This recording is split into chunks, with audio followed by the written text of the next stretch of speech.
இது அல்லாமல் நம்ம மனசு இல்லாத இருக்குன்னு நினைக்கிறதுல இதில் மட்டும் நினைக்கிறது இல்லை, ஏராளமான விஷயங்களில் இல்லாததை இருப்பதாக நினைக்கக்கூடிய வியாதி நமக்கெல்லாம் இருக்கிறது. என்ன இருக்கிறது? சில வியாதி இருக்கிறது. இந்த பொருள் இருக்குன்னு வைங்களேன், இதை வந்து பீரோவில் வைப்பேன், நான் தான் வைப்பேன். நான் ஒரு என் பொண்டாட்டி தான் வீட்டில் இருப்போன்னு வைங்க, 2 பேர் தான் இருக்கிறோம். இதை நான் தான் வைப்பேன், நானே எடுத்து ஒழிக்குவேன், நானே வச்சுவிட்டு நானே எடுத்துக்கொண்டு எங்கேயாவது ஒழிக்குவேன். இந்த நானே எடுத்து ஒழிக்கிறேன்ல அது எனக்கு தெரியாது. அதான் நான் தான் எடுத்து ஒழிக்க. மூளையில் என்ன செய்யணும், திடீர்னு ஒரு சேஞ்ச் ஆகும் ஒரு செகண்டில். அந்த ஒரு நோய் இருக்கிறது. சில ஹார்மோன் வந்து அவங்களுக்கு கம்மியாக சுரக்குமே, ஆனால் அவங்களுக்கு என்ன ஆயிரும், நம்ம என்ன செய்யறோம் நமக்கே தெரியாதுங்கிற நிலைக்கு கொஞ்சம் நேரம் தள்ளப்படுவாங்க. சிறிது நேரத்துக்கு வச்சுட்டு நாங்கள் 2 பேர் தாங்க இருக்கிறோம் வீட்டில், பீரோவில் 2 பேர் தான் வச்சோம், காணான்றான். வேறு யாரும் வரவே இல்லை. வேறு யாரும் வராமல் காண போனால் அப்போ என்ன, இவங்க 2 பேரும் செய்யலைன்னு ஆகிடுச்சு. வேறு யாரும் வரவும் இல்லை வீட்டுக்குள்ளே. எந்த ஒரு ஆளும் 2 நாளாக வரவே இல்லை அப்படின்னு திருட்டு பயிலும் வரல. அப்போ பீரோவில் வச்ச நகையை காணாம பேய், அப்போ ஜின்னு, அதான் அப்படி தான் முடிவுக்கு வருவாங்க. ஆனால் கடைசியில் என்னன்னு பார்த்தீங்கன்னா, இப்போ தான் வந்து சிசி கேமராலாம் வந்துருச்சு. அது மாதிரி கேமரா வச்சு பார்த்தீங்கன்னா கண்டுபிடிச்சி போடலாம். உங்க தான் எடுத்துருப்பா யார் இந்த வேலையை செய்கிறாங்களே காணாமங்கிற வேறு திட்டு இல்லை. அந்த மனிதனுடைய மூளையில் சிலது இந்த ரசாயனங்கள் திடீர்னு கொஞ்ச நேரத்தில் குறையும், கூடும். அந்த ரசாயன திரவங்கள் வந்து கம்மியாக கூடுதலாக சுரந்து விட்டது என்று சொன்னால் அந்த நேரத்தில் மாத்திரம் அவன் என்ன செய்யறான் அவனுக்கே தெரியாது. சோத்தாக்குவானா 1 லிட்டர் உப்பு கொண்டு அதில் கொட்டுவான், ரூமில் கொட்டி போடுவான். அது இப்போ இந்த மேட்டர் இருக்கும் பொழுது அப்புறமேல நார்மலுக்கு வந்து சாப்பிட்டு பார்த்தா என்ன உப்பு யாருமே நான் போடலங்க, நீ போடலங்க, நம்ம 2 பேர் தான் இருக்கிறோம். அப்போ சைத்தான் போட்டு போயிட்டான். கடைசியில் பார்த்தா கேமரா வச்சு பார்த்தா உதாரணம் தெரிஞ்சு போயிடும். ஏன்னா யார் போட்டிருப்பா, போடும்போது நம்ம செய்ய நமக்கே தெரியாது. அப்போ மனிதனுடைய மூளையில் சில ரசாயனங்கள் குறைந்து விடும் பொழுது நாம் என்ன செய்கிறோம் நமக்கே தெரியாமல் சில காரியம் செய்வோம்.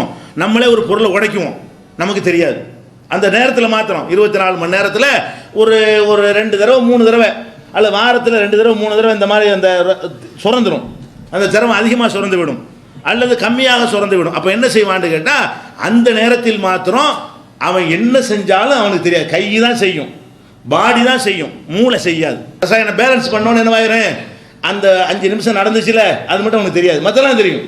இந்த 5 நிமிஷத்தில் நடந்தது தெரியாமல் போன உடனே இதுக்கு விடை தெரியலைன்னு என்ன செய்வான், ஆஹா பேய் தான் வந்துருச்சு, எப்படி இங்கே வச்சது எப்படி போகும், நானும் திருட நீனும் திருடல, யார் போட்டா அப்படிங்கிற மாதிரி என்ன செய்யும். இந்த மாதிரிலாம் இருக்கக்கூடிய காட்சியெல்லாம் பார்க்குறோம். இது சம்மந்தமாக இன்னும் சில செய்திகள் இருக்கிற இன்ஷால்லாம் அனுப்பவும். இந்த பேய் பிசாசு மாத்திரம் இல்லாமல் இது ஒரே ஒரு நோயுடைய பல விளைவுகள் என்னென்னா இல்லாத இருக்கிறத நினைக்கிறது. பேய் பிசாசும் எதனால் வருதுன்னு கேட்டால் இல்லாத ஒன்றை இருக்கிறதாக நினைக்கிறது. அதே மாதிரி வந்து எத்தனை விஷயங்களை வந்து நம்மள்கிட்ட இந்த நோய் இருந்து கொண்டே இருக்கிறது. உதாரணத்துக்கு எடுத்துக்கொண்டோமே ஆனால் சில பேர் வந்து பாத்ரூம் போவாங்க. பாத்ரூம் போனார்களே ஆனால் குளிக்கிறது அழுக்கு போக்குறதுக்கு தான் குளிக்கிறோம். ஆனால் அவங்க குளிச்சுக்கிட்டே இருப்பாங்க, அழுக்கு போகலை நினைத்து கொண்டு ஒரு டேங்கு தண்ணி காலி ஆயிரும், இன்னும் குளிச்சுட்டு இருப்பாங்க. 20 பேர் கியூவில் நிற்பாங்க. அதை பற்றிலாம் அவங்க என்ன செய்ய மாட்டாங்க, கவலைப்பட மாட்டாங்க. அப்போ அவங்க என்ன நினைக்கிறாங்கன்னு கேட்டால் ஒரு 2 வாளி 3 வாளி 5 வாளியில் வந்து சுத்தமாயிரும்னு நினைக்கணுமா இல்லையா? சுத்தமான பிறகும் ஆகலைன்னு நினைக்கிறது, அதாவது இருக்கிறத இல்லைன்னு நினைக்கிறது, இல்லாத இருக்குன்னு நினைக்கிறது. அப்போ இது ஒரு விதமான ஒரு மனக்குழப்பந்தான். இதுவும் அந்த பேயை நம்புறதுக்கு என்ன அடிப்படையாக இருக்கிறதோ அதே மாதிரியான விஷயந்தான். இல்லாத ஏன் இருக்குன்னு நினைக்கிறீங்க, இருக்கிறத இல்லைன்னு நினைக்கிறீங்க. உழு செய்கிறதுக்காக உட்காருவாங்க, ஜமாத்துக்கெல்லாம் முடிஞ்சிடும், உழு முடியாதவருக்கு. அதாவது வாங்க சொல்லும் போது வந்திருப்பார், உழு செய்ய ஆரம்பித்து கல்விக்கிட்டே இருப்பார், கையை தான் கழுவுவார், நினைஞ்சிறேன் ஜமாத்து எல்லாம் முடிஞ்சிடும், அதுக்கப்புறம் என்ன செய்வார், அந்த மாதிரிலாம் பார்க்குறோம். இதுகளெல்லாம் என்னன்னு கேட்டால் அதாவது யதார்த்தமாக பார்க்காம மிக இப்போ சுத்தமாக இருக்கணும் என்பதில் கூடுதலாக போகுது. சுத்தமாக இருக்கத்தான் வேணும், அழுக்காக அசிங்கமாக இருக்கக்கூடாது, அதுக்கான தூசி படக்கூடாது. ஒரு தூசி பட்டுச்சுன்னு வைங்க, என்னமோ கடப்பாறை தலையில் விழுந்த மாதிரி ஒரு பாறாங்கல் விழுந்த மாதிரி நினச்சிக்கிட்டு துடிக்கிறது. கையில் தூசி படத்தானே செய்யும், ஒரு தூசி பற்றக்கூடாது, ஒரு அது மாதிரி ஒரு புகை பற்றக்கூடாது.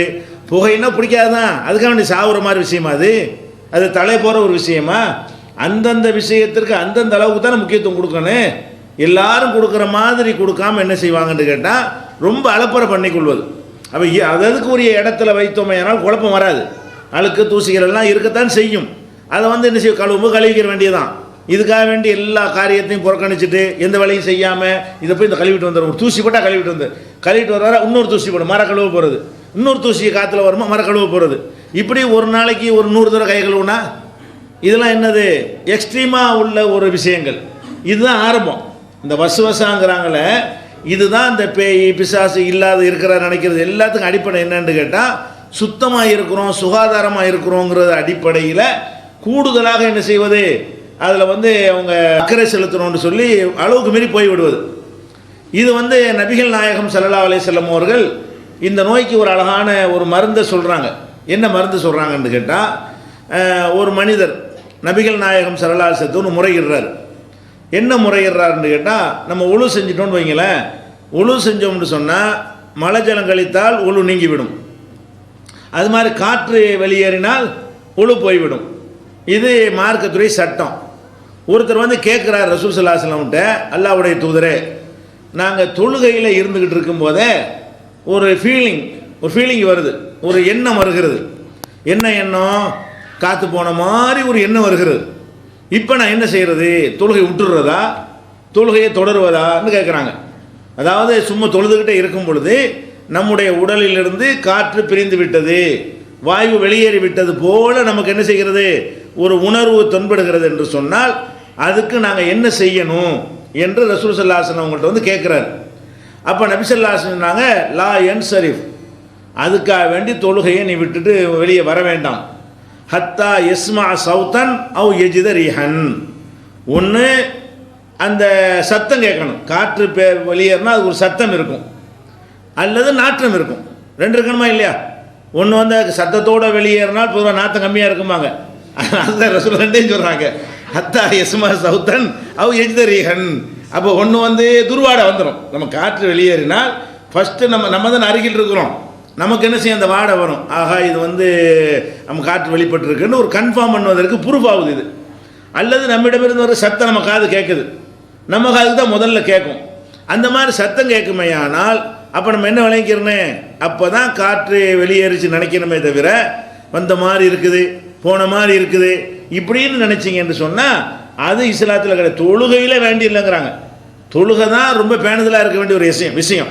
மற்ற இடத்துல நம்ம எப்படி இருந்தாலும் அல்லாமல் தொழுகக்கூடிய நேரத்தில் ஒழு இல்லாமல் போய்விட்டால், நிஜமாக காற்று பிரிந்திருந்தால், ஒழு இல்லாட்டி தொழுக கூடாமல் போய்விட்டால் அல்லாஹ் ஏற்றுக்கிறவானா, இதெல்லாம் பயம் இங்கே தான் ஜாஸ்தி வரணும்.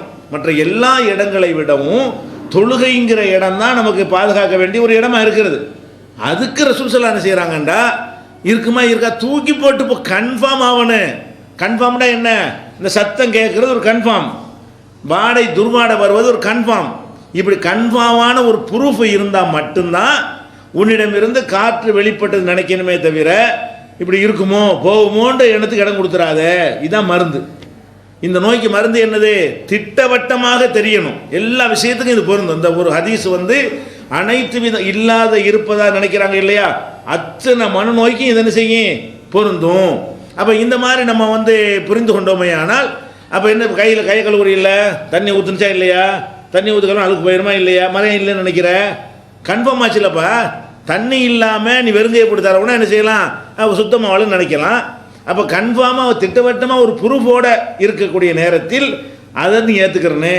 ப்ரூஃப் இல்லாத விஷயங்கள் என்ன செய்யக்கூடாது, கூடுதல் கவனம் என்கிற பெயரில் நீ வந்து அதை எடுத்துக்கொள்ளக்கூடாது என்று ரசூல் ஸல்லல்லாஹு அலைஹி வஸல்லம் என்ன செய்கிறாங்க, இதுக்கு வழிகாட்டுறாங்க. இது வந்து புகாரியில் 137வது ஹதீஸு, 2056வது ஹதீஸில் எல்லாம் இதை பார்க்கலாம். அதே மாதிரி முஸ்லீமில் ஒரு ஹதீஸ் எப்படி வருதுன்னு கேட்டால் இன்னும் கொஞ்சம் கூடுதலாக வருது. அதாவது இந்த காற்று போணுச்சா இல்லையான சந்தேகம் சும்மா வராமல் வயிற்றில் கட்டப்படாங்கிறது அது தெரியுமா நமக்கு. வயிற்றில் காற்று போகிறதுக்கு முன்னாடி அந்த காற்று உள்ளுக்குள்ளே அது மோதி கொள்வது அலை மோதுறது நமக்கு என்ன செய்யும், ஒரு ஃபீலிங்காக இருக்கும். காற்று ரொம்ப வாயு உண்டாகி போச்சு அப்படி கேட்குறாரு ஒருத்தர். அதுக்கு ரசூல் ஸல்லல்லாஹு அலைஹி வஸல்லம் சொல்கிறாங்க, இதா வஜத அஹதுக்கும் ஃபீ பத்னிஹி ஷையன், ஒருவர் வந்து வயிற்றுக்குள்ளே காற்று வந்து காற்று ஒரு பிரச்சனை ஏற்படுத்துவது போல உணர்வாரையானால் ஃபஸ்கல் அலைஹி, அவருக்கு ஒரு சிரமத்தை இது கொடுத்து கொண்டிருக்கும் பொழுது ஹரஜ மின்ஹு ஷைஉன் அம்லா, அவரிடமிருந்து அந்த காற்று வெளியேறுனுச்சா இல்லையான்னு ஒரு ஃபீலிங் வருது. சும்மா ஒன்று வந்துடல, உள்ளுக்குள்ளே அந்த காற்றெல்லாம் அப்படியே முட்டிக்கிட்டு இருக்கிறத பார்த்தா வெளியேறு தான் இருக்கும் என்கிற மாதிரி தெரிஞ்சால் கூட அப்போ ஃபலா யஹுரு ஜன்ன மிலல் மஸ்ஜிதி, அதனால் நீ பள்ளிவாசல் விட்டு வெளியே வந்துடாத, நீ பாட்டுக்கு தொழுகையில் இருந்துக்கிட்டே இரு. ஹத்தா யஸ்மா சௌத்தன் அவ் யஜித ரீஹன், ஒன்று வந்து அதனுடைய சத்தத்தை நீ கேட்க வேண்டும், அல்லது அந்த வாடையை மூக்கு ஒன்று மூக்கு சொல்லணும், இல்லாட்டி காது சொல்லணும். இந்த ரெண்டு ப்ரூஃபும் இல்லாமல் நீ என்ன செய்யக்கூடாது, ஏன்னா கண்ணால் காற்று பார்க்க இல்லாதுல, அதுக்காக ரெண்டு சொல்கிறாங்க. அப்போ இந்த ரெண்டு ப்ரூஃப் இல்லாமல் வேறு எந்த வகையிலும் இதை நம்பிடாதேங்கிறாங்க. அப்போ இதை வந்து முஸ்லீமில் 831வது ஹதீஸில் இதை இடம் பெற்றிருக்கிறது. அப்போ நம்ம என்ன செய்யணும், எல்லாமே சில நோய்கள் என்ன செய்யும், யாரோ பேசுகிற மாதிரி நமக்கு ஃபீலிங் ஆகும், பேசுகிற மாதிரி நமக்கு தோணுதுன்னு சொன்னால், பேசுகிற மாதிரி நமக்கு தோணுது ஒருத்தருக்கும் தோணலையே, நமக்கு மட்டும்தானே தோணுது. அப்போ நம்ம இல்லாத ஒன்றையில் நம்புகிறோம் அப்படின்னு நம்ம என்ன செய்யணும், முதல்ல அந்த சந்தேகத்திலேருந்து விடுபட ஆரம்பத்தில் முயற்சி பண்ண வேண்டும். அப்படி பண்ணுறப்ப என்ன செய்யலாம், நவீன காலத்தில் உங்கள் செல்ஃபோன்லேயே வாய்ப்புகள்லாம் இருக்கிறது. உங்களுக்கு வந்து அந்த காலத்தில் டேப் ரெக்கார்டு தேடிட்டு இருக்கணும், வாய்ஸ் ரெக்கார்டு உங்கள்கிட்ட இருக்கா இல்லையா, யாரோ பேசுகிற மாதிரி சத்தம் கிடச்சுன்னா ரெக்கார்டு பட்டனை போட்டு விடுங்க. போட்டு விட்டு நெசமாக அந்த சத்தம் வந்து ரெக்கார்டாக இருக்கும்ல, இது ரொம்ப ஈஸி. அந்த காலத்து மக்களுக்குன்னா கொஞ்சம் கஷ்டம். அந்த டேப் ரெக்கார்டு வந்த காலத்தில் கூட எல்லாரும் டேப் ரெக்கார்டு வச்சுருக்க மாட்டாங்க. இப்போ வந்து 100 கோடி மக்களில் 97 கோடி ஃபோன் விற்பனையாக இருக்குங்கிறான். 97 கோடி பேர் 3 கோடி பேருக்கு தான் ஃபோனு இல்லை. அப்போ 97 கோடி பேர் ஆளுக்கு ஒரு ஃபோனு 2 ஃபோனு 3 ஃபோன்லாம் வச்சுக்கிற ஆளுக்கெல்லாம் இருக்கிறாங்க. அப்போ அந்த மாதிரி இருக்கக்கூடிய நேரத்தில் அதுலேயும் சைனா ஃபோன்லேயே என்ன செய்யலாம், 900 ரூபா ஃபோன்லேயே எல்லா விதமான வசதிகளும் அதில் இருக்கிறது. வீடியோ ஆடியோ மல்டிமீடியாவெல்லாம் வச்சு என்ன செய்யறான், விற்பனை செஞ்சுக்கிட்டு இருக்கிறான். அப்போ நீங்கள் என்ன செய்யலாம், உங்களுக்கு ஏதோ ஒருத்தர் வந்து கூப்பிட்றாரு, சத்தம் வருது, மற்ற யாரும் கேட்கல, உங்களுக்கு மட்டும் கேட்குதுல, நம்ம தப்பாக மனசு வந்து கோல் சொல்லுகிறதா, நிஜமாகவே காதில் கேட்குதான். காதில் கேட்குமே ஆனால் ரெக்கார்டில் வந்துடும். காதில் விழக்கூடிய ஒன்றாக இருந்தால் அது எதில் ரெக்கார்டில் வந்துடுறேன், பேச்சு ரெக்கார்டு வந்துடுமா இல்லை, என் காதில் வந்தால் அதுக்கு அலைவரிசையாக தானே வருது, அந்த அலைவரிசை கண்டிப்பாக ரெக்கார்ட் ஆகும். அப்போ நீங்கள் என்ன செய்யணும், இந்த மாதிரி நோய் யாருக்காவது யாரோ பேசுகிற மாதிரி கூப்பிட்ற மாதிரி நம்மள்கிட்ட மட்டும் ஒரு தகவல் வர்ற மாதிரி ஒரு ஃபீலிங் வந்தால் உடனே ரெக்கார்ட் பண்ணி அதுக்கப்புறம் போட்டு பார்க்கணும். ஒன்றுமே இருக்காது, உங்களுக்குள்ளே யாராவது பேசிக்கிட்டு இருந்து கார் ஓடுற சத்தம் ஆட்ட சத்தம் தான் இருக்குமே தவிர அதில் நீங்கள் என்ன சத்தம் வருவதாக உங்களுக்கு தென்பட்டுச்சோ அது இருக்காது. அப்போ நீங்கள் விளங்கி கொள்ளணும், சைத்தான் நம்மளை என்ன செய்கிறான், இந்த மனசில் உள்ள ஒரு குழப்பத்தை ஏற்படுத்தி இல்லாத ஒன்றை இருக்கிறத நம்ப வைக்கிறான். அது இருந்தால் ரெக்கார்ட் ஆகிருக்கணுமா இல்லையா அப்படிங்கிற ஒரு தெளிவு உடனே வந்துடலாம். இப்போ இந்த காலத்தில் நினைஞ்சிடலாம், இந்த மாதிரி டவுட் வறுமையானால் அது மாதிரி எல்லாம் உடனுக்குடனே தீர்வு கண்டு விட வேண்டும். அதுதான் ப்ரூஃப் என்பது. அப்போ அந்த காலத்தில் இந்த ப்ரூஃப் ரசூலுல்லாஹ் காலத்தில் இல்லை. இந்த மாதிரியான ஒன்றை நினைத்தார்களே ஆனால் கவுன்சிலிங் தான் கொடுக்க முடியும். இப்போ என்ன செய்த சாதனங்களை வச்சு கண்டுபிடிச்சிடலாம். இப்போ நமக்கு ஒரு யாரோ கூப்பிட்ற மாதிரி யாரோ நடந்து போகிற மாதிரி டவுட் வருதா, அடிக்கடி இது மாதிரி வருதா, சில ஆளுக்கு என்ன செய்யும், உட்காந்துட்டு ஒரு ஆள் போனார், இப்போ தான் போன மாதிரி தெரியுதுன்னு பாரு, யாருக்குமே தெரியாது. அப்போ என்ன செய்யுங்க, வீடியோ ரெக்கார்ட் போட்டு வச்சுருங்க. யாரும் போனாங்களான்னு பார்த்து 5 ரீப்ளே பண்ணி பார்த்தா தெரியும், ஒருத்தரும் போகலை, போன மாதிரி தெரியுது. யாருமே போகலை. யாருமே போகாமல் இருக்கும்போது நமக்கு போன மாதிரி தெரிஞ்சுன்னு சொன்னால் நம்முடைய அந்த செக்ஷனில் மூளை வந்து தப்பாக என்ன செய்யுது, நம்மளை இயக்குறது.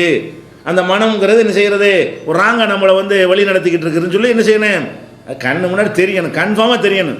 போன மாதிரி தெரிஞ்சுன்னு சொன்னால் என்ன செய்யணும், எங்கள் வாடான்னு கூப்பிடு. போன மாதிரி ஒரு ஆள் போன மாதிரி டவுட் இருந்தால் அண்ணா எங்கள் வாங்க அண்ணன்னு கூப்பிடுவேன். திரும்பி பார்த்து வருவார்ல, வரலன்னா நீ உன் கண்ணு போய் சொல்லிக்கின்னு அர்த்தம். வந்துட்டாருன்னா நீ மையா வந்துட்டாரு கண் முன்னாடி வந்துடுவார்ல, எல்லோரும் பார்த்துருவாங்கல்ல. அப்போ வந்து வீடியோவிலையும் ரெக்கார்ட் பண்ணிக்கலாம், கூப்பிட்டுருலாம் தானே. ஒரு ஆள் கடந்து போகிற மாதிரி இருக்குன்னா அண்ணா கொஞ்சம் நில்லுங்க அண்ணன்னு சொல்ல வேண்டியது தானே. நில்லுங்கன்னு சொன்னோன்னே இல்லாட்டி என்னது கற்பனை, நில்லுங்கன்னு சொல்லி அவன் பாட்டு போன மாதிரி உனக்கு தெரிஞ்சுன்னு சொன்னால் ஓடி போய் வாசலில் பார்த்தா கூட ஒருத்தர் தெரியலைன்னு சொன்னால் அப்போ என்ன நடந்திருக்குது, நம்ம இல்லாத ஒன்றை அப்படி மனசில் இருக்குது. மனசு என்ன செய்யும்னா இல்லாத ஒன்றை கற்பனை பண்ணக்கூடிய தன்மை மனித மனங்களுக்கு இருக்கிறது. கரெக்டாக சிந்திக்கிற ஒரு செக்ஷன் இருக்கிற மாதிரி கற்பனா சக்திங்கிற ஒரு தன்மை என்ன செய்கிறது இருக்கிறது. அந்த கற்பனா சக்தி வந்து கொஞ்சம் கூட குறைய ஆகும் பொழுது இப்படி வரும். இதெல்லாம் சரி பண்ணி கொள்ளலாம். இந்த ஹதீஸ் அடிப்பில் என்ன செய்யலாம், சரி பண்ணி கொள்ளலாம். அதே மாதிரி நம்ம தொழுதுகிட்டு இருக்கிறோம், தொழுதுகிட்டு இருக்கும் பொழுது 3 ரக்காத்தா 4 ரக்காத்தா டவுட் வருது. நம்ம தொழுதுகிட்டு இருக்கிறோம், நம்ம தொழ வேண்டியது 4 ரக்காத் தொழுகை. 4 ரக்காத் தொழுகையில் இருக்கும் பொழுது தான் தொழுகைலாம் எல்லாம் வருமே, ஏற்கனவே சொல்லியிருக்கோமா இல்லையா, எல்லா விதமான எண்ணங்களும் தொழுகையில் இருக்கும்போது வரும். வரும்பொழுது நம்ம 2 ரக்காத்தை முடிச்சுட்டு 3ஆவதுலையோ 4ஆவது நம்ம நின்றுட்டு இருக்கிறோம், 4ஆவது 3ஆவது தெரியல. இப்போ நமக்கு என்ன செய்ய, தொழுதுட்டு இருக்கும்போதே மற்றது மறந்துட்டு போகுது, முடிக்கிறதுக்கு நம்பர் தெரியணுமே. இப்போ அது ஓதணுமா இல்லை அது பிரச்சனை இல்லாட்டாலும் இப்போ சலாம் கொடுத்து முடிக்க வேண்டி இருக்குதே. அப்போ நாம் இப்போ நின்று கொண்டு இருக்கிறது 3ஆவது ரக்காத்தில் நம்ம நிற்கிறோமா 4ஆவது ரக்காத்தில் நிற்கிறோமா அப்படின்னு சந்தேகம் வருது. இப்போ சந்தேகம் வருதுன்னு சொன்னால் இந்த சந்தேகத்துக்கு சமாதி கட்டணுமா இல்லையா? ரசூல் ஸல்லல்லாஹு அலைஹி வஸல்லம் நம்ம என்ன செய்வோம், சந்தேகம் வந்தால் சந்தேகம் இருக்க தானே செய்யுது, தொழுகை விட்டுட்டு மாதிரி ஸ்டார்டிங்லேருந்து தொழுவுன்னா முடிஞ்சு வச்சுக்காத. ஆனால் சந்தேக நோய் போகாது. இந்த மாதிரி ஒரு தீர்வு சொன்னால் எப்படி சொல்லியிருக்கலாம், 3 4 உனக்கு சந்தேகம் வந்தால் தொழுகையை முறித்து விட்டு மறுபடியும் ஆரம்பத்தில் இருந்த 4 ரக்காத்தையும் தொழுது கொடு அப்படின்னு சொன்னால் அது சரியான தீர்வாக நமக்கு தெரியும். ஆனால் ரசூல் ஸல்லல்லாஹு அலைஹி வஸல்லம் அப்படி தீர்வு சொல்லிட்டு போயிருந்தார்களே, ஆனால் அவன் அந்த சந்தேக நோய் இருக்க அந்த நோய் அவனுக்கு தீராது. ரசூல் ஸல்லல்லாஹு அலைஹி வஸல்லம் செய்கிறாங்க, தொழுகைக்குள்ளே சந்தேகம் வந்தால் வெட்டி எறி, சந்தேகத்தோடு வெளியே வராத. 3 4 வருதா இல்லையா, 3 முடிவு பண்ணு, ஒரு முடிவுக்கு வா. என்ன சொல்கிறாங்க, குறைஞ்சது உறுதியானது எது, 3 4 டவுட் வந்தால் கண்டிப்பாக 3 தொழுதுட்டோன்னு அர்த்தம். 3 4 டவுட் 2 தொழுதுட்டோன்னு அர்த்தம். 3வது தொழுகிறோமா 4வது தொழுகிறோமா என்று டவுட் வந்தால் கண்டிப்பாக எதை தொழுதுட்டோம், 2 ரக்காத் தொழுதுட்டோங்கிற கன்ஃபார்ம். 3வது இப்போ தொழுகிறோமே அதுதான் டவுட்டு, 4வது தான் டவுட்டாக இருக்கிறது. அப்போ நம்ம என்ன செய்யணும், அந்த மாதிரி டவுட் வறுமையானால் உறுதியாத எதுன்னு பார்த்து ஒரு முடிவை எடுத்துரு. எப்படி எடுத்துருனே, இப்போ நாம் தொழுது கொண்டிருப்பது 3 4 தான் குழம்பிக்கிட்டு அரை மணி நேரத்தை ஓட்டாமல் என்ன செய்யணும், 3 4 3 தான் போயிட்டே இருக்க வேண்டியதான், இன்னொன்று தொழுதுற வேண்டியதான்.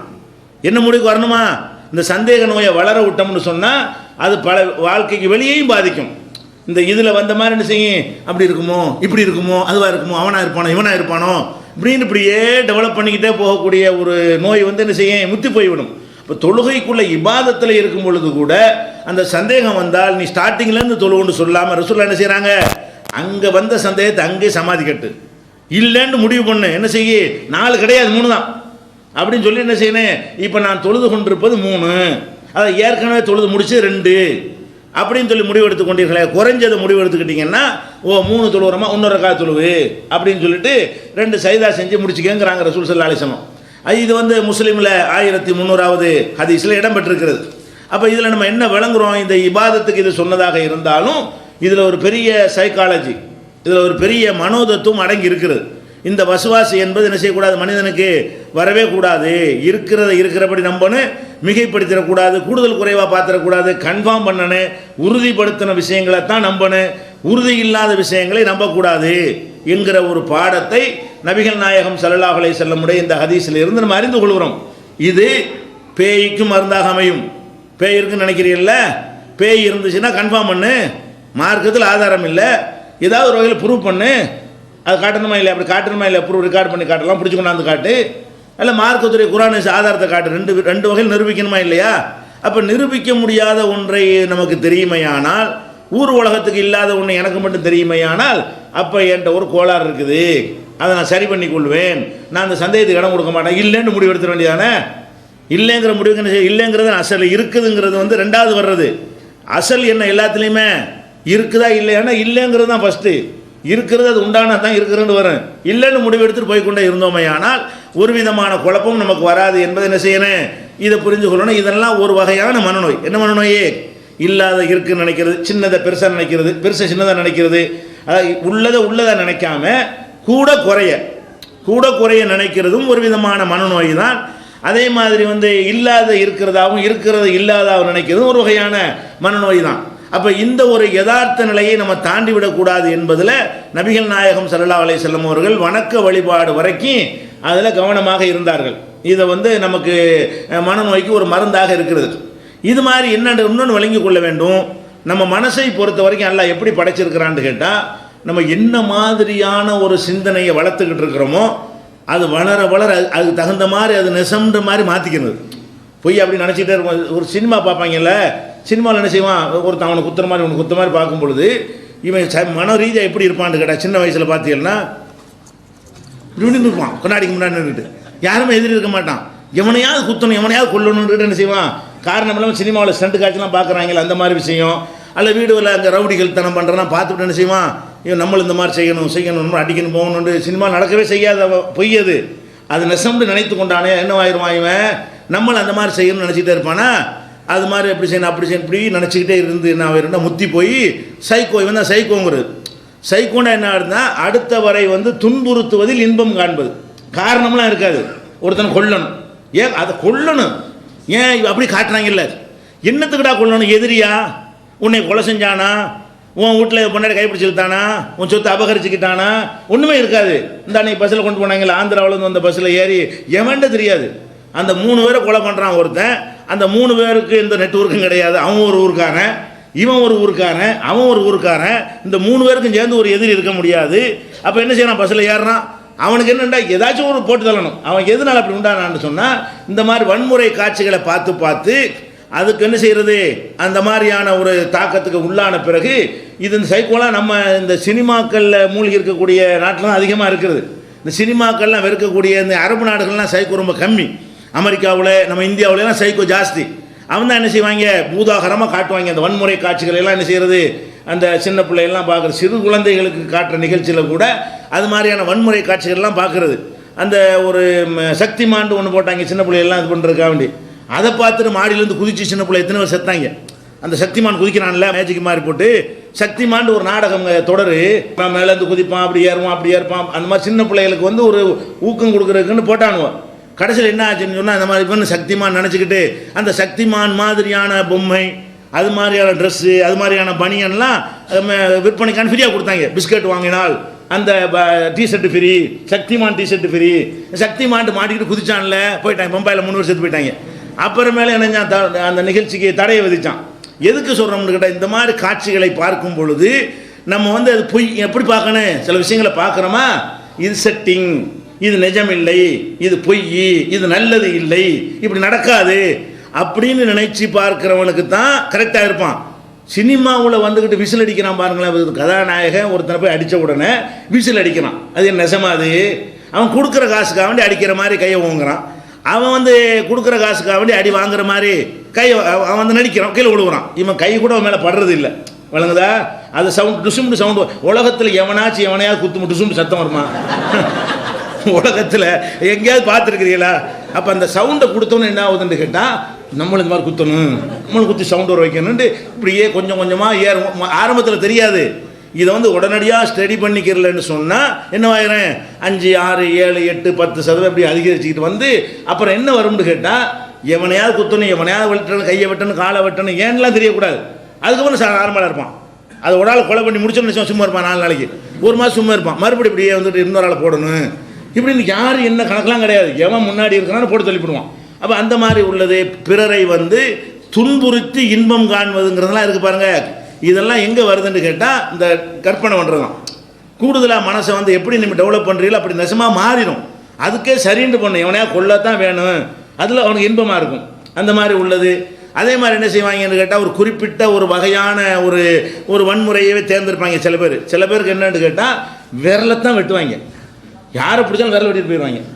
அந்த மாதிரி இருப்பான். சில பேர் திருடும்போது என்ன செய்வான்னு கேட்டால், அந்த ஒரு வகையான திருடன் வேற ஒரு வகையாக திருட. நம்ம சைக்கிள் வண்டி திருடுறான் பாருங்களேன், அவன் வந்து பிக் பேட்லாம் அடிக்கவே மாட்டான், பணத்தெல்லாம் எடுக்க மாட்டான். பணத்தை எடுக்கணும் அதைத்தான் எடுப்பானே தவிர இது எடுக்க மாட்டான். பீரோ புள்ளிங்க செவத்தில் ஓட்ட போட்டு திருடுற இருக்கு பாருங்களேன், அவன் வந்து செயின் எடுத்துகிட்டு ஓட மாட்டான். இப்போ செயின் எடுத்துகிட்டு வர அதுக்கு அப்படியே ஊகம் பண்ணி பண்ணி பண்ணி எதுக்கு அவன் தயாராக இருக்கிறானோ அந்த மாதிரி செக்ஷன்லாம் வேலை செய்யும். அவங்களும் கரெக்டாக கண்டுபிடிச்சிருவாங்க. போலீஸுக்கு போனீங்கன்னு சொன்னால் செயின் திருடிடுச்சு, அந்த பையில கூட்டு வாண்டுருவாங்க. வண்டியை காணா, இந்த பையில கூட்டிட்டு வாங்க, கரெக்டாக லிஸ்ட் வச்சுருப்பாங்க. வண்டியில் இவனத்தான் இருப்பானுவோ, செயின்டா இவனத்தான் இருப்பான். அது வந்து குற்ற பரம்பரைக்கு என்ன செஞ்சுருக்கிறாங்க, அப்படி ஒரு வகைப்படுத்தி வச்சுருப்பாங்க. போலீஸ் ஸ்டேஷனில் ஃபைல்லாம் வச்சுருப்பாங்க. அந்த மாதிரி தான் இந்த சைக்கோ என்பதும் ஒரு வகை. சிறுமிகளை கற்பழிச்சுட்டு ஓடி போயிடுவான். அது மாதிரி அந்த மாதிரி காட்சிகளை பார்த்து பார்த்து ஏதோ பாதிக்கப்பட்டிருப்பான். அவங்க வீட்டில் தங்கச்சி யாராவது சிறுமியாக இருக்கும்போது கற்பழிச்சிருப்பாங்க. ஏதோ ஒரு ஏதாவது கற்பழிக்கிற காட்சியை நேரடியாக பார்த்துருப்பான். அதை பார்த்து அப்படியே ஃபீலிங் பண்ணி இது மாதிரி நம்மளும் செய்யணும் என்ன செய்வான், 3 வயசு பிள்ளை 5 வயசு பிள்ளை தூக்கிட்டு போய் பண்ணிட்டு ஓடி போயிடுவான். இவனுக்கு எந்த ஒரு நோக்கம் இருக்காது, அவனுக்கு அந்த ஒரு செக்ஸ் நோக்கமும் கூட இருக்காது. அவன் நோக்கம் என்னன்னு கேட்டால் இது மாதிரி செய்யணும், அவ்வளோதான். அதுக்காக திட்டம் போட்டு அந்த மாதிரி செய்கிறது கிடையாது. இது ஒரு வகையான நோய். சைக்கோ ஆகிட்டான்னு சொன்னால் இந்த மாதிரி என்ன செய்வான், இது மாதிரியான ஒரு இதை பண்ணுவான். சில பேர் கிளவிகளையாக போய் கெடுப்பான். சில ஆளுக்கு குமரியெல்லாம் விட்டுருவான். நிஜமாக சொல்கிறேன், 70 வயசு 75 வயசு பொம்பளையில் போய் என்ன செய்வான், இவன் இந்த மாதிரி பண்ணிட்டு ஓடியாந்துருவான். அவனுக்கு என்னன்னு அப்படியே இந்த 75 வயசோட தொடர்புடைய ஏதோ சம்பவம் பாதிச்சிருக்கவனை, அவனோட லைஃப்பில் அது மாதிரி ஏதோ ஒன்று பார்த்து இது வந்து அதையே நினச்சி இப்படி உரு போட்டுக்கிட்டே இருந்து என்ன ஆச்சுன்னு சொன்னால் இது மாதிரி செய்யணும். அவனுக்கு காமம்லாம் இது சொல்ல இயலாது. காமம்னா அதுக்குரிய முறையில் தானே வரும். அந்த மாதிரிலாம் இவனுக்கு வராது.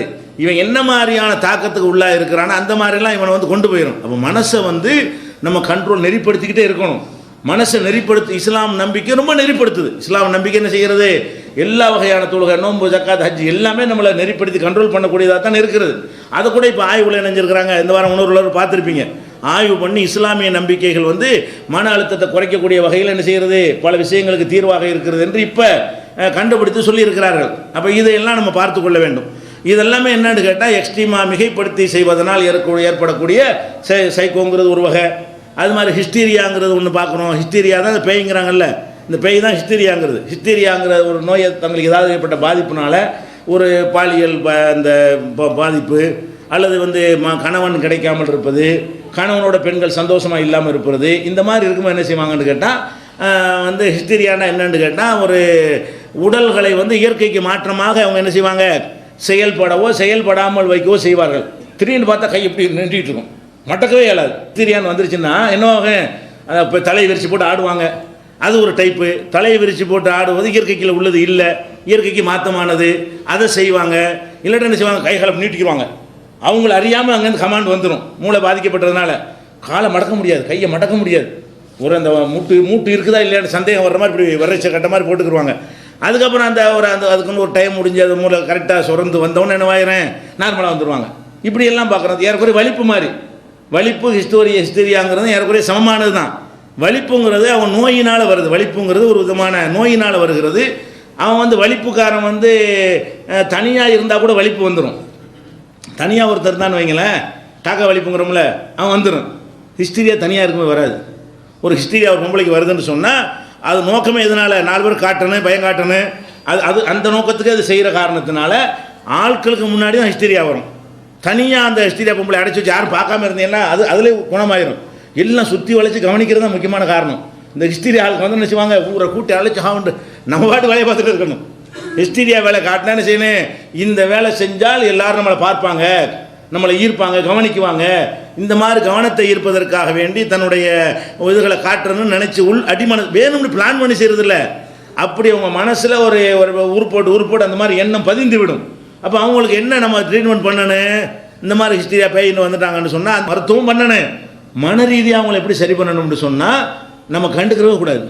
இந்த மாதிரி பண்ணாங்கன்னு செய்யணும், தலை விரிச்சு போட்டு ஆடினாங்கண்டா சோறாக்கிட்டு இருக்கணும், எழுதிட்டு இருக்கணும், பேப்பர் படிச்சுட்டே இருக்கணும். அப்போ என்ன ஆயிரும், ஒரு மாதத்தில் இருந்து போயிடுறது. இந்த பேய் தலை விரிச்சு போட்டு ஆடுறாங்க பாருங்களேன், அதை கவனிக்காமல் நீங்கள் இருந்து விட்டாலே சரியாயிடும். நம்ம கவனிக்கிறதுனால இது வருது. அப்போ வலிப்பு நோய் வந்து நான் தனியாக இருந்தாலும் வந்துடுங்க, அது நோய். மூளையில் சில பிரச்சனைகள்னால் வருகிறது, அது மெடிசன் கொடுக்க வேண்டிய ஒரு விஷயம். அவன் பிளான் பண்ணி வலிப்பா, அவர் காக்கா வலிப்புலாம் பிளான் பண்ணி யாருக்கும் வருவதில்லை, அது நோயினால் வருகிறது. இதெல்லாம் வந்து ஏதோ ஒரு பாதிப்புனால் வருகிறது. புருஷன் சரியில்லாட்டி, மாமியார் சரியில்லாட்டி, பணம் இல்லைன்னா, அதிகமாக கடன் வாங்கிட்டோம்னு சொன்னால், இந்த மாதிரி சில பாதிப்புகளுக்காக வேண்டி வந்து எது வரும், இந்த ஹிஸ்டீரியாங்கிறது வரும். ஹிஸ்டீரியாவை தான் பேய்ங்கிறாங்க, பாதி ஹிஸ்டீரியா பேய் கணக்கில் சேர்த்து வச்சுருக்கிறாங்க. அப்போ அந்த மாதிரி வர்றதுனால இந்த ஹிஸ்டீரியா வரக்கூடிய ஆட்களை நம்ம என்ன செய்யக்கூடாது, கூடுதலாக தாங்கக்கூடாது, கூடுதலாக உபசரிக்கக்கூடாது. கண்டுகொள்ளாத ஒரு நிலைமை இருந்தால், இந்த சில தர்காவில் கட்டணும்னு குணமாகுதுங்கிறாங்க, எல்லாம் ஆகும். ஏன்னா கண்டுக்கிறாமல் போயிடுதுல. தர்காவில் கட்டி போட்டு போயிடுவான், யாரும் கண்டுக்கிற மாட்டா, கத்திட்டு போ, 10 பேர் திடீர்னு கத்து.